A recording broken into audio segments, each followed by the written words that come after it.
Isang mapagpalang araw po sa atin lahat. Ako po si Brother Jess Asinas, ang makakapiling nyo para po sa Morning Tilaw Devotion. At tayo po muna yung manalangin. Dakilang Diyos, ang manaming banal, salamat po Lord sa panibagong araw, panibagong buhay. At sa pagkakataon po ng Diyos na muli namin kayong makakanig sa pagkakataon to Lord Jesus. Lord, pangunahan nyo kami, gamitin lamang ang labi ng iyong lingkod upang ibahagi ang mensahe na para po sa aming pangalan at para po sa aming kalakasan. Maraming po salamat. In Jesus' name we pray. Amen.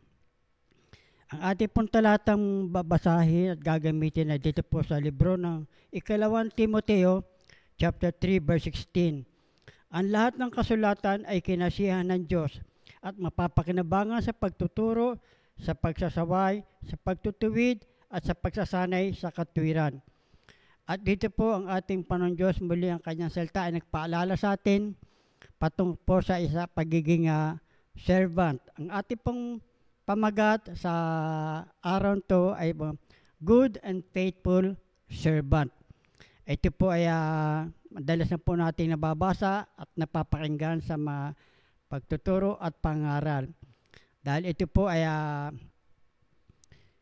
sinalita ng ating Panginoon sa balsaklatan ng kanya sinabi na, well done, my good and perfect, faithful servant. Kaya dito po, ang tinutukoy dito yung mga servant. Ito po mula pa nung una, ang ating Panginoon Diyos ay tumatawag na at pumipili at nagtatalaga ng mga taong kanyang gagamitin, na gagamitin man sa hero ng kanyang salita, upang magbigay ng paalala, pagtuturo at babala. At hanggang kasalukuyan, ang ating Panginoon Diyos ay patuloy na tumatawag hanggang sa kasaluang panahon. At sa ating panahon, siya ay tumawag na mga pastor, kabilang na rin ang mga namumuno at nangangasiwa sa bawat ministry. Kaya dito po ang ating Panginoon Diyos ay hindi huminto gumamit ng instrumento upang ipahatid ang kanyang mensahe para sa ating pangailangan. Kaya dito malalam po natin gumamit po siya ng pastor at iba pang mga ngasiwa na mumuro sa bawat ministry upang patuloy tayong patibayin at palakasin at palalimin pa ang pagkakilala sa ating Panginoon Diyos. At alam po natin ang bilang pastor at mga namumuno, kung kabilang po tayo, kung kasapi po tayo na naglalaganap ng mensahe ng ating Panginoon Diyos sa iglesia at sa kawan, nararapat lang po na bilang isang alipin o mensahero ng ating Panginoon Diyos o namumuno ay sa pangunahing pastor, tayo po pakakita ng pagiging ehemplo sa pamumuhay at patuloy dahil sa ating pamumuhay tayo po ang tinitignan ng mga tao sa kapaligiran. Kaya sa atin po bilang isang alagad, tao ng Panginoon Diyos ay bagamat wala pong perpekto dito sa lupa, tayo po ay nararapat lang na magpakita ng ehemplo, pagsikapan na lumayo sa anumang gawa na hindi kaayaya sa Panginoon Diyos. At higit sa lahat, makita nila tayo karapat-dapat, subok, at patuloy nagsisikap, magpagamit sa ating Panginoon Diyos upang kanyang instrumento sa pagpahayag ng mensahe. Alam po natin na tayo po ay ang ating Panginoon Diyos, tayo po mga namumuno sa panguna ng pastor at ang mga namumuno sa bawat nangangasiwa ay ginamit po ang salita ng Panginoon Diyos at dito po upang ihayag po ang mga salita na magbibigay ng pagtuturo, pagtutuwid, pagsasaway at pagsasanay.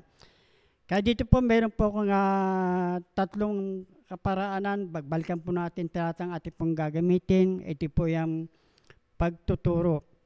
Mahalaga po ang pagtuturo. Ito po yung number 1 natin. Pagtuturo ay magamit po ng isang pastor at mga namumuno sa bawat ministry ay upang mapatuloy pang mapalakas, mapatibay pa ang iglesia at ang mga kawan upang alam po natin ang panahon ngayon ay ang kapaligiran ay pasama ng pasama at kailangan patuloy nagtuturo at nagpapaalala. At kasi po ang marami po tayo ngayong naakay, mga bagong manampala at mga kabataan. Magkasama na po sa ikalawa rito ang pagtutuwid at pagsasaway. At ito po mahalaga tayo po ay makinig sa pagpuna at sa pagsaway dahil bilang bagong manampalataya na ating pong kung kabiling po tayo siya nagtuturo ay marami pong bagong manampalataya lalo na mga kabataan ay upang sa kanilang patuloy tayong magtuwid at magsaway at magpuna dahil marami pang bagong manampalataya na upang wag nilang balikan ay madatang ginagawa nung sila'y hindi pa manampalataya. Dapat silang ituwid, dapat silang punahin. Kaya upang hindi na sila bumalik sa kanilang dating gawain. Kaya napakalago ang pagpuna dahil ito ay upang malaman nila ang ating pagpuna ay malasakit na rin sa kanila at sa kanilang kabutihan upang malagay sila sa tamang daan at sa tamang pamumuhay. At ganun po sa pagsasanay sa katwiran, din po yung pangatlo. Mahalaga po kasi ang pagsasanay sa katwiran ng Diyos, higit sa lahat, upang tayo ay patuloy magpasaway, patuloy makinig sa mga paalala at dumalo sa mga bawat pagsasanay, higit sa lahat, patuloy sa katwiran ng Diyos. Napahalaga po ang pagsasanay sa katwiran upang masanay tayo at patuloy mamuhay ng may kabanalan at matuwid pamuhay dahil ito ang nararapat. Dahil ang Panginoon Diyos na tumawag sa atin ay banal. At dito po, bakit po tayo sinasanay upang malayo tayo sa paggawa ng mali, malayo tayo sa paggawa ng masama upang hindi tayo mapahamak at mapunta tayo sa daan na ninanais ng ating Panginoon Diyos na ating lakaran. Dahil bilang pastor na nangunguna at ang manamumuno, ito po yung tungkulin na magturo, magpuna, magsaway, at magpaalala at magsanay. Kaya patuloy ang pagtuturo ay ginagawa hanggang sa kasalukuyan upang patuloy na upang maging masanay na makinig sila ang salita Diyos, ipamuhay ang salitang pinakikinggan at masanay na pinamumuhay ang salitang ginagawa at tinuturo na rin. Kaya dito po makikita po natin ating Panginoon Diyos ay humihinto po sa pagtalagaan ng kanyang mga taong ng Diyos na kanyang pinili sa panguna ng pastor, ng panguna ng namumuno sa mga bawat ministry at patuloy tayong umayon sa nais ng Panginoon sa ating buhay. Dahil nais ng Panginoon Diyos ay mapabuti tayo at huwag mapahamak. Kaya patuloy lang tayong sumang-ayon sa ginagawa ng pastor sa atin dahil ito'y para sa atin naman at para din naman sa kalooban ng ating Panginoon Diyos. Kaya tayo patuloy lang bilang alagad, alipin, anak ng Diyos, ay patuloy tayong sumunod sa ating pastor, ganito po sa mga namumuno sa bawat ministry. At ang ating pong prayer focus ay pray that God's servants be grounded to Scripture, using it to teach, correct, and equip the church for good works, and that they may stand firm and truth even when culture shifts or opposition arises. Pray for the lost, pray for those who are lost, and searching that God's word would reach their hearts, teaching truth, correct lies, and guiding them towards righteousness. Kaya sa atin po, mahalaga pong ipanalangin natin ating pastor, ipanalang natin mga namumuno, kung tayo kanilang pinapanalangin, tayo rin po manalangin para sa kanila. Dahil ito ay pinagkulob ng Panginoon Diyos sa atin, sila po yung tinagang Panginoon Diyos para sa ating ikatitibay, ikalalakas at ikalalalim pa. At tayo po yung manalangin.